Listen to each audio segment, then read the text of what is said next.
Today we're going to be talking about the pinnacle of both performance and sound.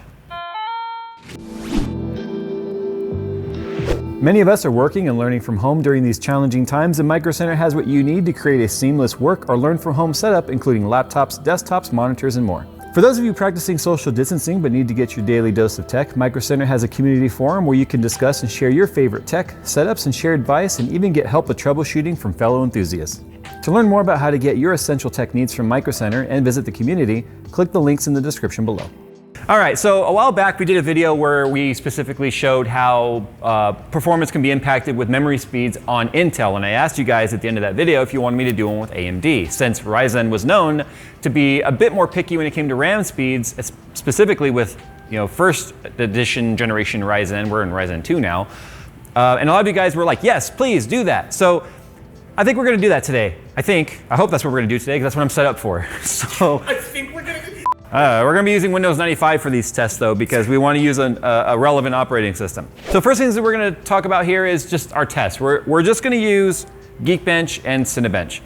Reason for that is they're free tests, again, that you guys can download and try these tests yourself. And we're just going to be looking for any of these score differences. We're not comparing them to other CPUs or any of that. We just want to see with out-of-the-box RAM settings, which on DDR4 is always going to be 2133 megahertz. Even if you buy a DIMM that says 4200 megahertz, it's going to run 2133 if you don't go in and enable DOCP profile on AMD.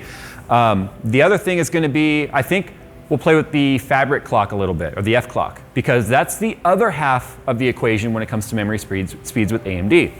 Just a quick high level here, and Phil could put a little graphic up to show if you guys aren't aware. The AMD CPU is made up of chiplets. There's a memory controller on the substrate as well as the CPU chiplets.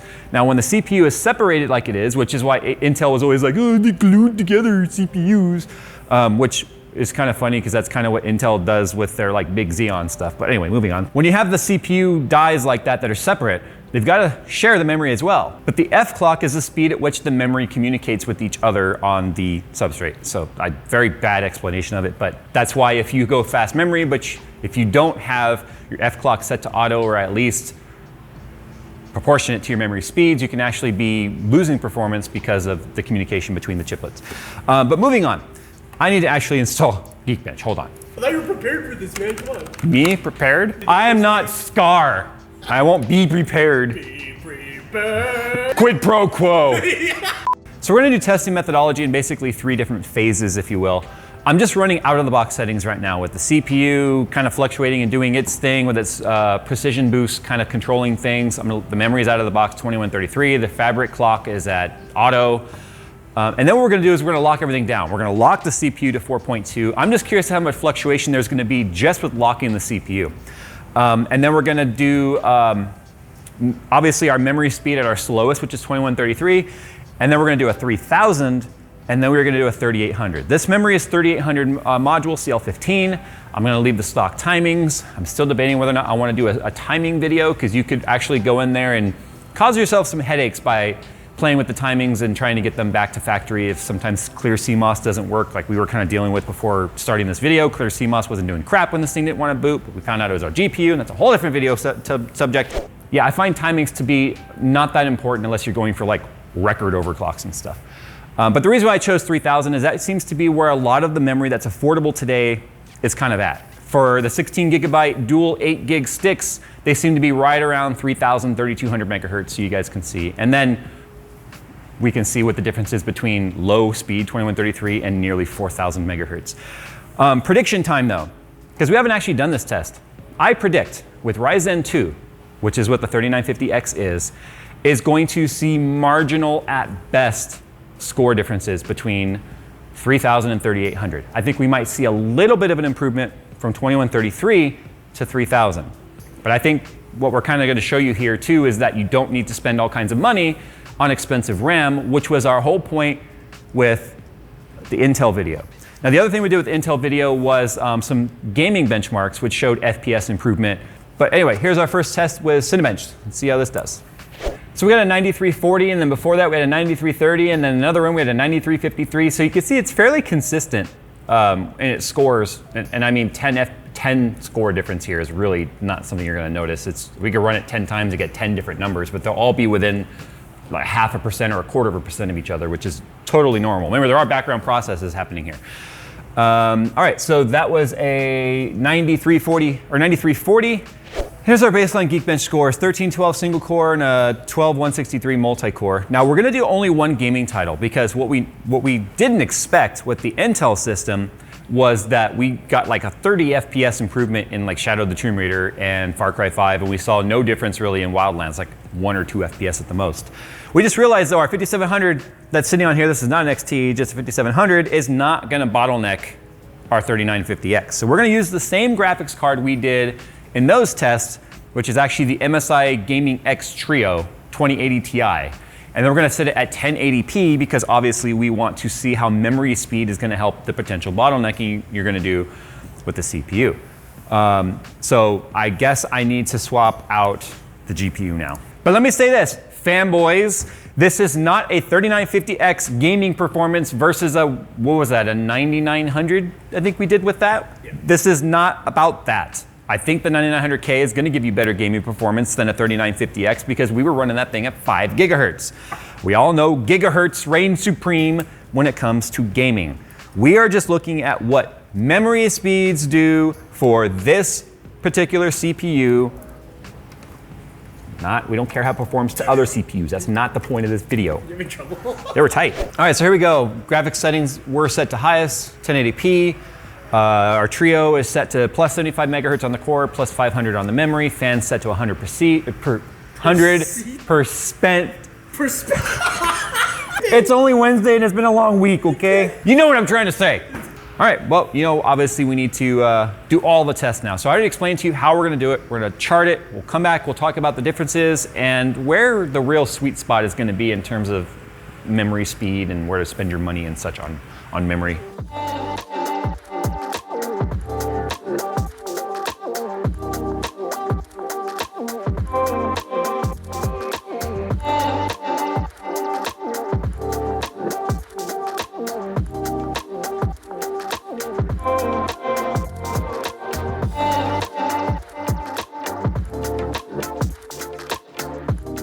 So it has been hours upon hours later, and we have run so many different iterations of these tests. Now, what you're gonna see on the charts, like I said, we locked the core at 4.2 gigahertz, and then we did 2133, 3000, and 3800. But what we saw was a decent jump. And I say decent, I mean, we're talking not a lot of percentage-wise numbers, like what, 4% or something like that. I think it was at the most in terms of CPU usage or CPU scores.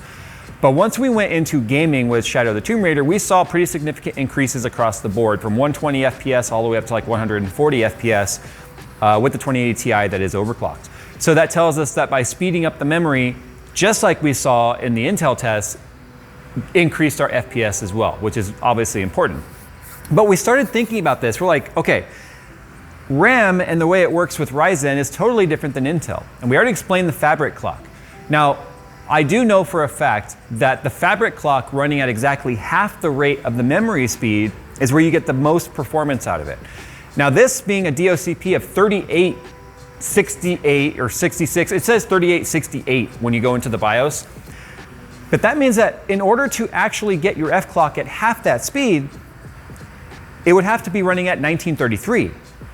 Now we also know that trying to go above 1800 megahertz on the F clock leads to some significant instabilities. In our case, a no post. Now, most people aren't gonna go in there and start tweaking the F clock and all that sort of stuff.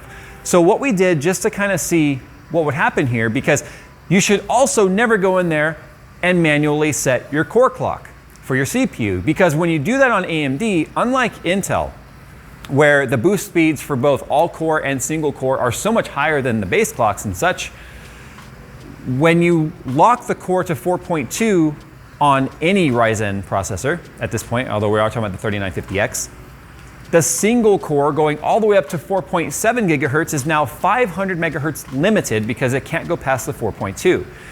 Now, I don't personally know if there's a way to go in there into Precision Boost and set the clocks individually for single core, 2 core, 3 core, whatever. Like Intel, you can do that. I'm not sure if you can do it with Ryzen. If you can, please link down below a resource we could use so we could actually maybe get better at tuning these overclocks. But when you lock it to 4.2, you lose a crap ton of single core performance. Now you might be thinking, but Jay, everything's like multi-threaded these days. But you don't understand. When there's bursty single load instructions that happen all the time on various programs, those are definitely benefited by that single core boost, going all the way up to 4.7 in this case. Now, what we did see was by reducing our RAM, or enabling DOCP for the timings, which it's funny because the timings on this particular set of RAM that we have are not the fastest. It's like CL18, 19, 19, 39, or 38, I think. When we enable DOCP for the timings, because if you don't do that, the timings are even looser when they're just out of the box. But then we set the memory to 3600 and then manually set the F clock to 1800 is where we finally saw our most beneficial across the board user experience. Sure, our all core was automatically boosting to 4.1. And by setting it to 4.2, we saw an increase in multi-threaded performance across the board because an extra 100 megahertz across 16 cores and 32 threads adds up. But the amount of loss you take everywhere else just isn't worth it. So at the end of the day, our recommendation regarding Ryzen 2 processors, now remember, this is different than Ryzen 1.5, we'll call it, or Zen Plus architecture is what they actually refer to it as. So you have Zen architecture, which is like the 1800X, Zen Plus, which is all the 2000 series stuff. Now Zen 2 is the 3000, and then now the new 3000 XT series that's coming out. Plus, I guess the 4000 series is still slated for this year. AMD and us, we'll just say us, all of our content creators. We did have a meeting with AMD, and they wanted us to basically mention that I guess there's false rumors saying that the 4000 series has been bumped or pushed. They say that's not true. It's still coming this year. Back to what I started to say a couple minutes ago though. Our recommendation, quite honestly, is just get 3600 megahertz memory and call it a day. You can still get it for a pretty decent price. But if you're gonna also be running any memory 3600 or less, I highly recommend going into your BIOS and setting your F clock to be exactly half of whatever your core speed is, or your memory speed is. Now you can play with it and increase it if you want, but it seems to be, if you keep it at a ratio of 0.5 of your actual RAM speed, it seems to give you the best performance. So if you have 3000 megahertz DIMMs, set it to 1500. You can play with it, set it to 16, set it to 18 and see how it does, but I believe there's diminishing returns there where it's not gonna really do anything. And you could be, potentially overstressing the F clock voltage and all that stuff, or trying to push those faster clocks for no reason whatsoever. The other recommendation too, to me, is if your motherboard does have a core enhancement feature, like all the Asus boards do, and I think they all do these days, make sure you leave that to auto or enabled. If you disable it, what that's gonna do is it's gonna also disable the precision overboost stuff. So overboost? Precision boost, turbo boost. No, leave that enabled or auto, because if you don't, then it's not gonna boost at all. It'll just sit at its base clock of like 3.5 and nothing, you'll have a bad time because 3.5 is slow these days. That's slow. Just like Intel, lots of gaming performance to be had, 22 FPS improvement in our case, from 120 FPS average at 1080p. Remember, we're intentionally pushing a lot of frame rate to try and see where the bottlenecks are on the CPU, to the point to where, as you can see right now, we left this up on the screen, an average of one. Oh, that's a power button. The power button shouldn't be right where I'm trying to grab it. There we go. So up to 142 FPS, but check this out. We finally got to the point to where our GPU was our limiting factor. We couldn't get the number higher than 142 FPS at our current overclock of only plus 75 on the core and plus 500 on the memory, and then power limit increased all the way as far as it'll go. 17% GPU bound. That tells us our GPU was doing the best that it could. Now, the weirdness here is that if we took the same GPU, the same settings, and put it on an Intel CPU, we would get more FPS.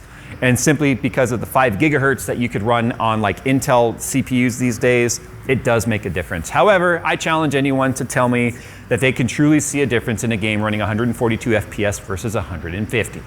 Because I think about 150, 155 or something like that is where we were running this on an Intel system. So good news, you don't have to spend a lot of money on memory. Big surprise there. You'll see people advertising, 4,200 megahertz. You're not gonna get there on your Ryzen system out of the box. You've got to do a lot of tweaking to get the F clock there, and with that comes a lot of instability. Unless you want to be an overclocker, and then that's always fun as well. So recommendation out of the box, turn on core enhancement. Leave it auto or just turn it on to verify that, to guarantee that it goes. 3600 megahertz memory, 1800 megahertz F clock, profit.